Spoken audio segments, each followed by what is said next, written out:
आज की चर्चा उन सभी लोगों के लिए खास होने वाली है जो घर बनाने के लिए प्लान कर रहे हैं और शुभ मुहूर्त आप सर्च कर रहे हैं। आपने बहुत सारे वीडियोस शायद देख भी लिए होंगे और आप देखेंगे, लेकिन आपको बहुत सारी डेट, टाइम, बहुत सारी चीज़ें आपको बता रहे होंगे, आपने देखा भी होगा। लेकिन वास्तव में कौन-सा मुहूर्त आपके लिए सही है, उसकी जानकारी आज की वीडियोज़ में आपको मैं देने वाला हूँ। चाहे मुहूर्त चिंतामणि हो, चाहे मुहूर्त कल्पद्रुम हो, मुहूर्त परंपरागत हो या फिर मत्स्य पुराण जैसे ग्रंथ जिनमें भूमि पूजन के लिए, गृह निर्माण के लिए मुहूर्त को बहुत विधिवत बताया है। और उसी सिद्धांत पर मैं आप आज का जो एपिसोड रहेगा उसी सिद्धांत पर रहेगा। मैं आपको तारीख बताऊंगा, मैं आपको उसके मुहूर्त की जो तिथि है, कौन सी तिथि में करना है वो आपको बताऊंगा, कौन सा बार होना चाहिए, कौन सा नक्षत्र होना चाहिए और किस लगन के अंदर आपको करना है और कौन सी राशि के लिए कौन सा दिन शुभ होगा। ये पूरा मैं कॉन्सेप्ट आपको समझाने का प्रयास करूंगा। तो नए दर्शक हैं तो फटाफट चैनल को सब्सक्राइब भी कर लीजिए ताकि आने वाले समय में भी आपको ऐसे कार्यक्रम मिलते रहेंगे। साथ ही साथ मैं डेट वाइज भी आपको यहाँ पर जानकारी दूंगा, खासकर अगस्त, सितंबर, अक्टूबर, नवंबर और दिसंबर जो महीने शेष हैं 2025 में, उसकी सारी जानकारी भी आपको दूंगा। तो सबसे पहले हम ये समझें कि जब हम गृह निर्माण कर रहे हों तब सबसे पहले महीने की बात आती है कि हमें कौन से महीने में करना चाहिए। ठीक है ना? सबसे पहले महीना देखते हैं कब अच्छा रहेगा। तो महीनों की जब बात आती है तो भूमि पूजन के लिए सर्वश्रेष्ठ महीने जो हैं यहाँ पर जो सजेस्ट किया गया है उन मासों के अंदर आप देखेंगे तो वैशाख है, श्रावण है, मार्गशीर्ष है, माघ है, फाल्गुन है, भाद्रपद है, कार्तिक है। ये महीने इसमें अच्छे माने गए हैं गृह निर्माण के लिए। लेकिन अगर हम चंद्रमा शुभ है और इसके साथ साथ सूर्य दुष्य भाव राशि में ना हो, गोचर में दुष्य भाव राशि 3, 6, 7, 12 आदि होता है, तो इसमें श्रावण भी ले सकते हैं, मार्गशीर्ष भी ले सकते हैं, पौष भी ले सकते हैं, वैशाख अगर चंद्रमास भी अगर शुभ है तो दुष्य भाव राशि में इसको जो है कर सकते हैं। अगर सॉरी दुष्य भाव राशि में अगर गोचर ना कर रहा हो, ठीक है ना। अब नक्षत्र की बात आती है तो नक्षत्र में हम सभी शुभ और स्थिर नक्षत्र जितने हैं, स्थिर संज्ञक हैं, मृदु संज्ञक हैं, उन सभी नक्षत्रों में ले सकते हैं। इसके साथ जो तिथि है उसमें मूल रूप से रिक्ता तिथि वर्जित है, जैसे कि आपका चतुर्थी है, नवमी है, अमावस्या है, इस तरह की जो तिथियां हैं उनको वर्जित माना गया है। ठीक है ना, उस दिन आपको विशेष संयोग बस इन चीजों को त्यागना चाहिए और क्षय तिथि जो होते हैं उनको भी अगर संभव है तो त्याग देना चाहिए। इसके अलावा भूमि रजस्वला नहीं होनी चाहिए, भू रजस्वला जिसको कहते हैं। और किस दिशा में पूजन करना है उसको खासकर ध्यान में रखना है, वो मैं आपको समझा दूंगा। इस सूर्य राशि के हिसाब से इसको देखा जाता है कि कौन सी राशि में पूजन करना है और न्यू में क्या क्या रखना है। हालांकि इसके लिए तो मैं विस्तार से कार्यक्रम पहले बना चुका हूं, उसको भी आप देख सकते हैं। तो ये चीजें यहां पर आपको देखनी है। बार के अंदर अगर देखें तो क्रूर बारों को छोड़ दें। मंगलवार के दिन तो खैर भूमि खोदता ही नहीं है तो भूमि पूजन भी नहीं होगा, स्वाभाविक है। लेकिन जो शुभ बार हैं, खासकर सोमवार है, गुरुवार है, शुक्रवार है, बुधवार है, इनमें आप जो है भूमि पूजन करें तो ज़्यादा अच्छा है। अब इसमें कई बार अच्छे मुहूर्त हैं तो शनिवार को भी उसमें अलाउ कर दिया जाता है। तो ये भी आपको देखना होगा, कई ये नहीं कि केवल हमें एक सिद्धांत पकड़ ले कि इस बार को नहीं करना, सारे मुहूर्त उस दिन अच्छे हैं, आपकी राशि से भी अच्छा है, लेकिन आपने शनिवार के हिसाब से छोड़ दिया। ठीक है ना? तो इसमें परसेंटेज देखा जाता है कि मुहूर्त की जो परिकल्पना जिस प्रकार से की गई है, मुहूर्त के जो मूलभूत सिद्धांत हैं, उसमें आपका मुहूर्त कहाँ तक फिट बैठ रहा है। ठीक है ना? तो उसको आपको देखना है। अब इसमें शुभ लगन सबसे पहले, क्योंकि सबसे महत्वपूर्ण चीज़ है उस दिन का लगन। और लगन साधन का मतलब है कि लगन के बारे में कहा गया सर्वे दोषा विनिश्यन्ति लग्न शुद्धि यदा भवेत्। अगर लगन का शुद्धि है, लगन साधन किया हुआ है, तो कई दोष उसमें जो है समाप्त हो जाते हैं, जैसे कि अभी मैं नक्षत्र को लेके या वार को लेके बात कर रहा था।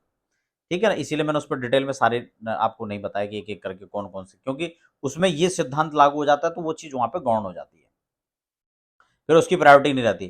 कई बार आपको लगा कि नहीं ये शनिवार है, और शनिवार को तो मुहूर्त दे दिया, पंचांग में भी दिया हुआ है, वैसे भी मुहूर्त बन रहा है, तो अगर वो मुहूर्त शुभ है तो आपको फिर शनिवार नहीं देखना है।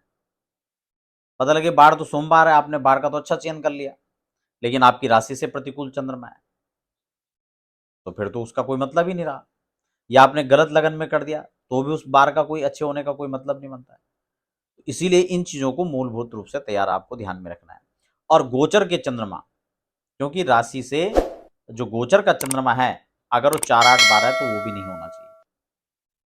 ये आपके कार्य में लॉस, आपने देखा हो कई बार मकान तो शुरू हो जाते हैं लेकिन सालों साल तक मकान ही नहीं बन रहा है, काम ही पूरा नहीं होता, ठेकेदार बीच में पैसे लेके भाग गया, ठेकेदार बदलना पड़ गया, इंजीनियर, तो ये कई सारी समस्याएं फेस करनी पड़ती हैं। तो ये आपको ध्यान में रखना है कि केवल वार से या नक्षत्र से हमें मुहूर्त नहीं निकालना है। मुहूर्त का जो पूरा सिद्धांत है उसको हमें समझना पड़ेगा। ठीक है ना, तिथि में मैंने खासकर बता दिया, इसीलिए मैंने वो सारी तिथि मेंशन नहीं करी कि किसमें करना है, मैंने किसमें नहीं करना है उसको आप देख लो। ठीक है ना, तो रिक्ता तिथि और अमावस्या पूर्णिमा को कर सकते हैं, संक्रांति को भी कर सकते हैं। ठीक है ना, यहाँ पर क्लियर कर देता हूँ। अच्छा, कई बार जो है ना ये पंचक को लेके बड़ा भ्रम रहता है, तो क्योंकि उत्तरा भाद्रपद है, रेवती, ये पंचक के नक्षत्र हैं, तो और ये नक्षत्र गृह निर्माण हो या गृह प्रवेश के लिए भी ये नक्षत्र श्रेष्ठ है, गाड़ी खरीदना उसके लिए श्रेष्ठ है, तो इन नक्षत्रों में ये कार्य किया जा सकता है। तो ये मुख्य जो सिद्धांत है गृह निर्माण के मुहूर्त के लिए वो यहाँ पर है। अब मैं आपको कौन से दिशा में करना है थोड़ा वो भी आपको समझा देता हूँ, ताकि वो भी आप एक बार क्लियर हो जाए। भूमि पूजन, जब सूर्य अलग अलग राशियों में, आपने देखा होगा मेष वृष मिथुन ऐसे जिन राशियों में सूर्य परिभ्रमण करते हैं, उस हिसाब से आपको देखना, अगर सूर्य आपका वृष राशि और मिथुन और कर्क राशि में हो, इसको आप नोट भी कर सकते हैं, एक चार्ट बना लो चाहे आप इसका। वृष मिथुन और कर्क राशि में अगर सूर्य हो तो आपको नैऋत्य कोण में आपको जो है भूमि खुदाई करनी है, और नैऋत्य कोण से आपको पूजन करना है, यानी गृह निर्माण करना है। और अगर सिंह राशि में, कन्या राशि में और तुला राशि में सूर्य होंगे तो आपको आग्नेय में करना है। ठीक है, नैऋत्य से आप घूम जाइए, नैऋत्य से आग्नेय में आ जाइए, पूर्व और दक्षिण के बीच में। और अगर वृश्चिक, धनु और मकर राशि में हो तो आपको फिर ईशान में करना है। कई बार लोग एक सिद्धांत बना लेते हैं कि ईशान में करना, नहीं, ऐसा नहीं है। ईशान में कब होगा, जब वृश्चिक, धनु और मकर के चंद्रमा होंगे। और मेष, वृष और मिथुन, सॉरी, कुंभ और मीन और मेष के चंद्रमा होंगे, कुंभ मीन मेष के होंगे, तो आपको वायव्य कोण में करना है, यानी उत्तर और पश्चिम का जो कोण होता है, कोना होता है, उसमें आपको ग्रह निर्माण यानी भूमि पूजन का कार्य संपादित करना है। तो ये तो हो गया आपका मूल रूप से गृह निर्माण के मुहूर्त, जो आपके हर साल काम आएंगे। अब चले जाते हैं हम सीधा डेट वाइज जो जानकारी आपको देना है, उसमें आपका अगस्त, सितंबर और अक्टूबर, इन महीनों के अंदर कौन से मुहूर्त हैं जब आप गृह निर्माण कर सकते हैं, आपको ये सारी जानकारी भी दे दी है। अब इसमें डेट वाइज हम इसको समझ लेंगे। देखिए, सबसे पहले हम चलते हैं इसमें आपका अगस्त में। तो पंचांग में 1 अगस्त का मुहूर्त दिया गया, जो पंचांग में मुहूर्त दिए गए हैं मैं उसी को यहाँ पर बता रहा हूँ। उसके अतिरिक्त और अन्य मुहूर्त भी बन सकते हैं, जो कि आप अपने पर्टिकुलर अपने राशि के हिसाब से, और इन मुहूर्तों में कौन सा मुहूर्त सही रहेगा वो आप अपनी राशि के हिसाब से देख सकते हैं। 1 अगस्त, 6 अगस्त, 9 अगस्त और 11 अगस्त, 20 अगस्त, 18 अगस्त, 25 अगस्त, 28 अगस्त, ये यहाँ पर जो है मुहूर्त दिया गया है अगस्त के महीने। सितंबर के महीने में यहाँ पर मुहूर्त जो है एक दिया गया है, 1 सितंबर को, उसके बाद मुहूर्त नहीं है क्योंकि श्राद्ध आदि हो जाएंगे ना। फिर सीधा अक्टूबर में चलते हैं, तो यहाँ पर हाँ, ये 23 अक्टूबर, 22 अक्टूबर, 23 अक्टूबर, फिर 24 अक्टूबर, 30 अक्टूबर, ये अक्टूबर में दिया गया है। नवंबर में 3 नवंबर, 7 नवंबर, 8 नवंबर, 26 नवंबर, 28 नवंबर, 29 नवंबर, ये जो है नवंबर 2025 है। और उसके बाद जो है दिसंबर का देखें तो 4 और 5 दिसंबर को यहाँ पर दिया गया, फिर उसके बाद खरमास भी प्रारंभ हो जाता है। तो ये नए निर्माण अगर आप कर रहे हैं तो आपके लिए ये जानकारी महत्वपूर्ण है। फिलहाल बने रहें और व्यक्तिगत जानकारी के लिए आप हमारी वेबसाइट पर लॉगिन कर सकते हैं या फिर व्हाट्सएप पर जाकर कॉन्टैक्ट कर सकते हैं। फिलहाल बने रहें, हमें दीजिए इजाज़त। धन्यवाद।